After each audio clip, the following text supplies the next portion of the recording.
இனிய காலை வணக்கம். நீங்க தூக்கத்திலிருந்து எழுந்து தயாராக இருப்பது எனக்கு தெரிகிறது. தூங்காமல் தூங்குகின்ற வித்தையை கற்றவருடைய அருளினால், ஆசியினால் ஏதோ மூங்கையான் பேசலுற்றான் என்ன நான் முனையலுற்றேன். நீங்களும் அதற்கு பெரும் அளவில் ஆதரவு தெரிவித்து வருகிறீர்கள். உங்களுக்கு என்னுடைய மனமார்ந்த நன்றி. இன்றைக்கு நாம் என்ன பார்க்க போகிறோம்? அன்னபூரணியும் ஆதி பிக்ஷுவும் அன்னையாய் தந்தையாய் ஆனது என்ன? கொஞ்சம் யோசிச்சு பாருங்க. ஒருத்தர் வாங்கிக்கிறார், ஒரு அம்மா கொடுத்துக்கிட்டே இருக்காங்க, ஆனா அவங்க தான் நமக்கு அப்பா அம்மா இல்லையா? அன்னபூரணியும் ஆதி பிக்ஷுவும் அன்னையாய் தந்தையாய் ஆனதென்னே, அள்ளி வழங்குவது அவள் கரம், அடக்கமாய் ஏற்பது அவன் கரம்.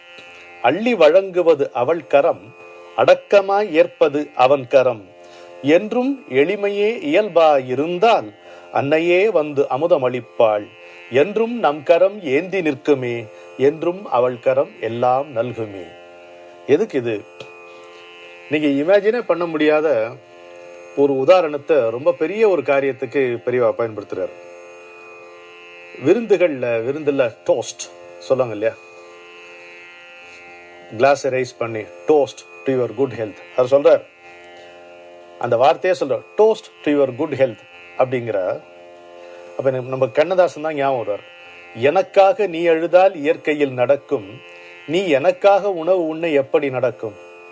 டோஸ்ட் டு யுவர் குட் ஹெல்த்னா, நான் குடிச்சு உனக்கு எப்படி குட் ஹெல்த் வரும் இல்லையா? இந்த கேள்வி கேட்கிறார் அவர்.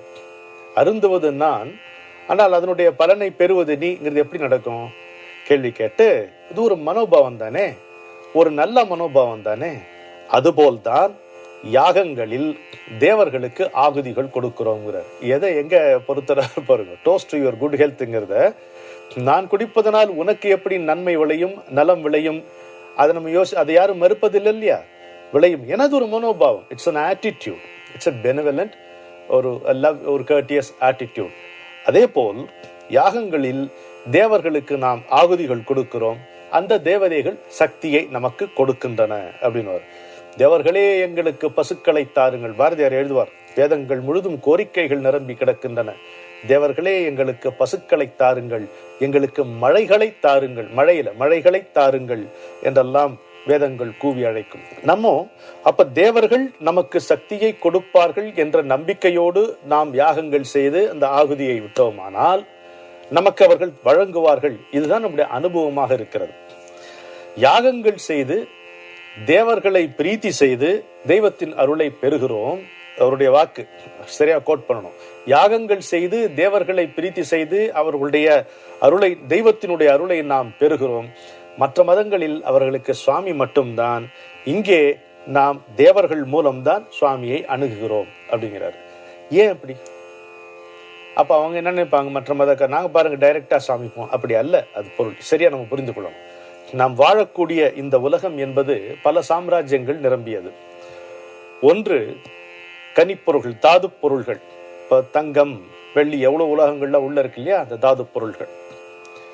இரண்டாவது தாவரம், வெஜிடபிள். ஃபர்ஸ்ட் மினரல் கிங்டம், தாது பொருள்கள்.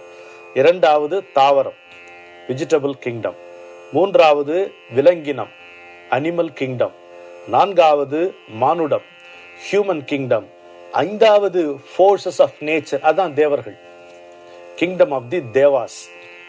ஐந்தாவது ஃபோர்சஸ் ஆஃப் நேச்சர். தேவர்கள்னா யாரோ ஒரு ஆள், நம்ம மாதிரி ஒரு ஆள், வேற ஏதோ வடிவத்தில், அப்படி அல்ல. அது வடிவம் உண்டு, எல்லாருக்கும் வடிவம் உண்டு. ஃபோர்சஸ் ஆஃப் இயற்கையினுடைய சக்திகள், இயற்கையினுடைய சக்திகள். ரிக்வேதத்தை நம்ம பார்க்கும் பொழுது மழையை அவர்கள் எப்படி போற்றுகிறார்கள் என்பது இரண்டும் இருக்கும். மழை என்கின்ற பொழிவை அதனுடைய அழகை கண்டு கவிதையாகவும் பாடுகிறார்கள். அந்த மழைக்கு தலைவனாகிய வருணனின் அருளினுடைய விளைவு அது என்றும் கொண்டாடுகிறார்கள். ரெண்டும் பார்க்கிறார்கள். ஒன்றிலிருந்து இன்னொன்றை அவர்கள் கண்டெடுத்து பாடியிருக்கிறார்கள். எனவே இந்த ஃபோர்சஸ் ஆஃப் நேச்சர், இந்த 5 கிங்டம்ஸ் இங்கே இருக்கிறது.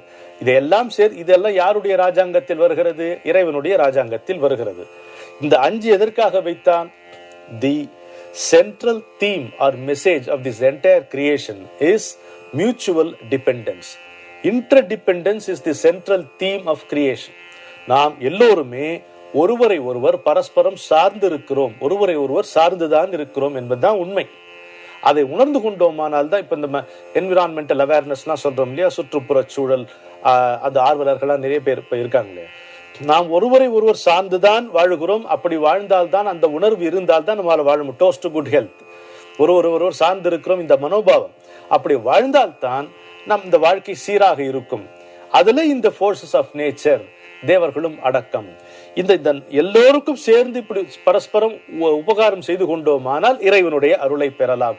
நேரடியாக இறைவனுடைய அருளை பெற முடியும். எப்படின்னா, you cannot bypass your duty and get the blessings of God. அவ்வளவுதாங்க, ரொம்ப சுலபம்.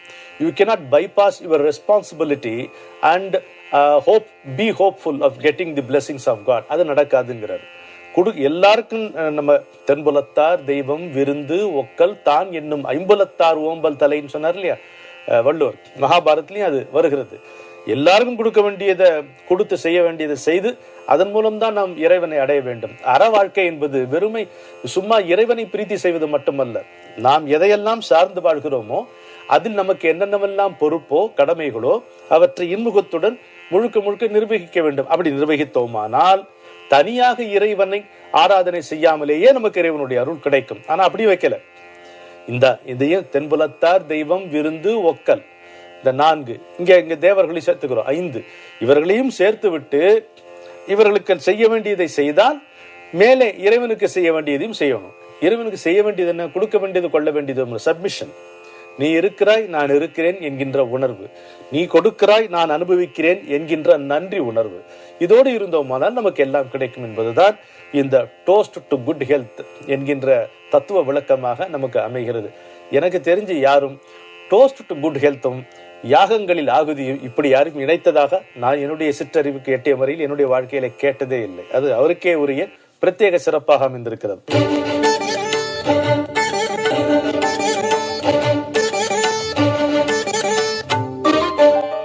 ரா வெங்கடசாமி அவர்கள் ஆடிட்டர் வேணுகோபாலுடைய அனுபவம் ஒன்றை சொல்லுகிறார். ஒரு 10 பேர் அவங்க எல்லாரும் சேர்ந்து ஆடிட்டர் கூட சேர்ந்து கிளம்பி பெரியவரை தரிசனம் பண்ணிட்டு வரணுக்காக போறாங்க. போன இடத்துல இல்லை, விடாம எங்க இருக்காருன்னு விசாரித்து போகிறார்கள். சாப்பாடு இல்லை.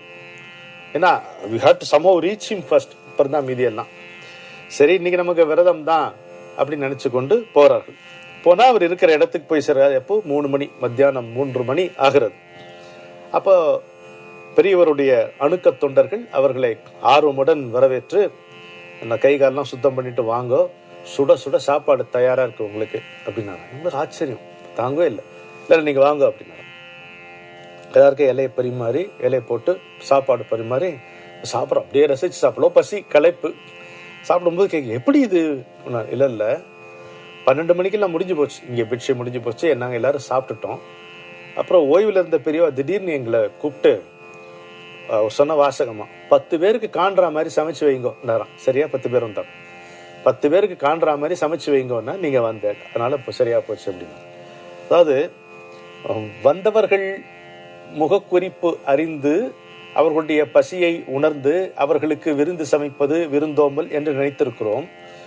வருபவர்களுடைய நிலையை, வந்து கொண்டிருப்பவர்களுடைய வயிற்று பசியையும் உணர்ந்து அவர்களுக்கு சரியாக முறையாக இங்கே உணவை தயாரித்து வைத்திருப்பது எந்த விருந்தோம்பலி நம்ம சேர்க்கிறதுன்னு தெரியல. தெளிவா இருக்கா? இப்போ வீட்டுக்கு வராங்கன்னு வச்சுங்களேன், வாடி இருக்கிற வந்தா ஏதாவது கொடுக்கணுங்கிறது ஒரு பக்கம் இருக்க, வந்தவர்களுடைய முகக்குறிப்பை புரிந்து கொண்டு உடனே அவங்களுக்கு சாப்பாடு கொடுக்கறது, இது விருந்தோம்பலுடைய பகுதி இல்லையா? முகமலர்ந்து அகமலர்ந்துங்கிறார், 2 செய்யணுங்கிறார் திருவள்ளுவர் இல்லையா? மோப்ப குழையும் அனிச்சம் முகம் தெரிந்து நோக்க குழையும் விருந்து, கொஞ்சம் கூட அதுல அலட்சிய பாவனை காட்டக்கூடாதுங்கிறது இது புரியுது. ஆனா வந்து கொண்டிருப்பவர்கள் பசியோடு வருகிறார்கள் என்கின்ற உணர்வு எப்படி ஏற்படுகிறது? அது பேர் தான் யுனிவர்சல் கான்சியஸ்னஸ். யுனிவர்சல் கான்சியஸ்னஸ் என்னும் பொழுது அது ஒரு யோக விளைவு என்று மட்டும் தயவு செய்து எடுத்துக்கொள்ள வேண்டாம். மந்திர சக்தியினுடைய விளைவு என்று கொள்ளாதீர்கள். தவத்தால் வந்தது என்று மட்டுமே கொள்ளாதீர்கள். அன்பினுடைய வெளிப்பாடு தான். அன்புதான் இந்த இதயத்தை விசாலமாக்குகிறது. நம்ம அண்டி வருபவர்கள் அவர்கள் இங்கே பசியாறி விட்டுத்தான் செல்ல வேண்டும். அவர்கள் அவஸ்தைக்குள்ளாக கூடாது. வந்தவர்கள் எல்லோரும் நிரம்பி விட்டுத்தான் செல்ல வேண்டும், தங்களை நிரப்பிக் கொள்ள வேண்டும் என்கின்ற ஒரு அன்பே தவமாக செய்து கொண்டிருந்தவர் காஞ்சி மகா பெரியவர் அவர்கள். அதனால்தான் இந்த இதயம் விசாலமை நமக்கு எதுக்காக இந்த இந்த நிகழ்ச்சியை சொல்லுகிறோம் என்றால், யோகிக் ட்ரிக்ஸ் இல்லைங்க அது, அன்பினுடைய விரிவு. அன்புதான் இதயத்தை விசாலமாக்கும். The very nature of consciousness is vastness.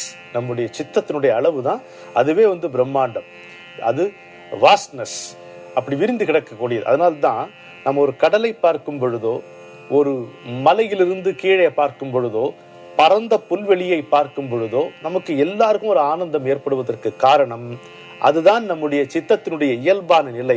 இந்த இயற்கை காட்சிகள் எல்லாம் நம்முடைய அந்த நிலையை நமக்கு நினைவுபடுத்துகின்றன என்பதால் அந்த விரிவு எதை மறைத்திருக்கிறது? அன்பின்மைதான் மறைத்திருக்கிறது.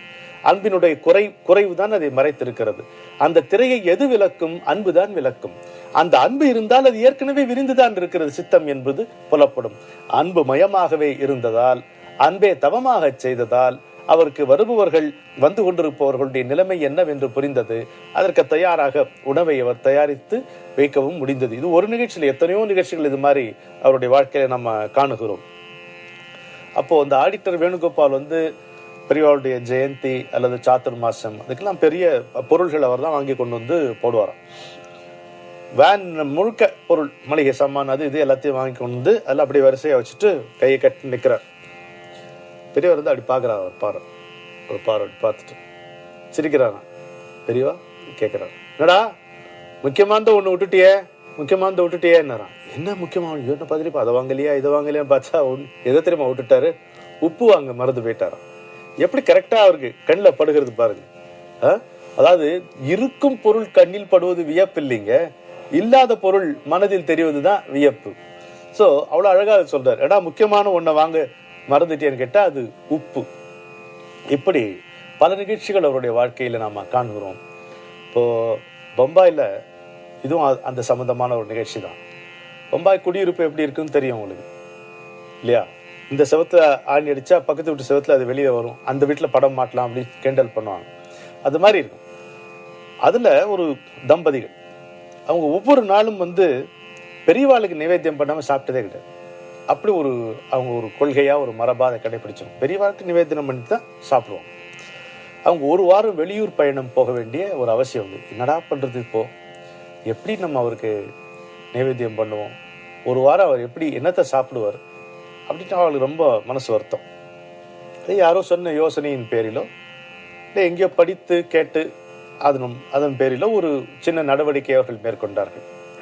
ஒரு நல்ல பாத்திரத்துல நிறைய திராட்சை பழம், உலர்ந்த திராட்சை ரைசின்ஸ், அது நிறைய போட்டு அதை சீல்டா மூடி வச்சு அவர் படத்துக்கு முன்னாடி பெரியவா மன்னிச்சுங்கோ, ஒரு வாரம் ஊருக்கு போக வேண்டியதா இருக்கு, நான் மகாண்டம்லாம் வைக்க முடியல, நைவேத்தியம் பண்ண முடியல, நீங்க தயவுசெய்து தப்பா எடுத்துக்காதீங்க, குறையா எடுத்துக்காதீங்கன்ட்டு அவர்கிட்ட ரொம்ப கெஞ்சி அதை சொல்லிட்டு போறான். ஒரு வாரம் கழித்து அந்த வீட்டுக்குள்ள அவர்கள் திரும்பி அந்த மூடியை திறந்தால் அதுல ஒரு திராட்சை கூட இல்லையா. அதிசயங்கள் அன்றாட வாழ்வில் நடக்கும் நிகழ்ச்சிகள் என்பதை நாம் புரிந்து கொள்ள வேண்டும். எவன் ஒரு குருவினுடைய திருநிழலில் ஆட்படுகிறானோ அவனுக்கு வாழ்வில் அதிசயம் என்பது அன்றாடம் நடக்கின்ற நிகழ்ச்சியாகத்தான் இருக்கிறது. Miracles always happen, we hardly notice them என்று என்னுடைய குருநாதர் சொல்வார். இன்றைக்கு ஒரு அருமையான மகா வாக்கியத்தை பார்ப்போம். பெரியவர் சொல்லுகிறார், நாம் திண்ணையில் இருக்கிறோம், விழுந்தால் சுளுக்குத்தான் ஏற்படும், பணக்காரன் மாடியில் இருக்கிறான், எனவே விழுந்தால் உயிருக்கே ஆபத்து ஏற்படும். என்ன ஒரு எச்சரிக்கை விடுறாரு பாருங்க. நாம் திண்ணையில் இருக்கிறோம், விழுந்தால் சுளுக்குத்தான் எப்படி, இதோட ஹைட்ல தான் இருக்கும் பினான்சியலி. பணக்காரன் மாடியில் இருக்கிறான், பணம் பதவி பவர் எல்லாமே சேர்ந்து இருக்கு, அவன் விழுந்தால் உயிருக்கே ஆபத்து ஏற்படும். இதனுடைய சாரம் என்ன? என்னோட குருநாதரே கூட்டி கொண்டு சொல்லுகிறேன். 1 extra 100 rupee note can be a cause for misery அப்படின்னு. ஒரு 100 ரூபாய் அதிகமா இருந்தா அது எவ்வளவு பெரிய தொல்லையில நம்மளை கொண்டு விடும் தெரியுமா? அதை மறைச்சுக்க தோணும், அதை வச்சுட்டு என்ன செய்யலாம், தேவையில்லாம கற்பனைகள், அது வரைக்கும் இல்லாத கற்பனைகள் ஆசைகள் வரும். இருப்பதே போதும் தான் கவிஞர் வீரராகவன் சொல்லுவார். வாழ்வின் உச்சியை கண்டவர் இனிமேல் தாழ வரமாட்டார், தாழ்ந்தவர் இங்கே மேலும் தாழ தரணியில் இடமில்லை, இடையில் இருப்பவர் எம்ப முயன்று இன்னும் சறுக்குகிறார், இருப்பதே போதும் என எண்ணாமல் ஏனோ மயங்குகிறார் என்று கவிஞர் வீரராகவன் அவர்கள் சொல்லுவார். மனதில் தரித்திரம் இல்லாமல் இருப்பதுதான் செல்வந்தனாக இருப்பது வாழ்வது என்பதை புரிந்து கொண்டோம். ஆனால் லக்ஷ்மி என்பவள் காசு அல்ல, லக்ஷ்மி என்பவள் மன நிறைவு, வறுமையிலும் செம்மை, ஏழ்மையிலும் ஏற்றம் என்பதை கொடுப்பவளே லக்ஷ்மி என்பதை புரிந்து கொள்வோம். நாம் திண்ணையிலிருந்து கூட விழாமல் நம்மை பெரியவருடைய கண்கள் பாதுகாக்கும் என்று சொல்லி அமைகிறேன். வணக்கம்.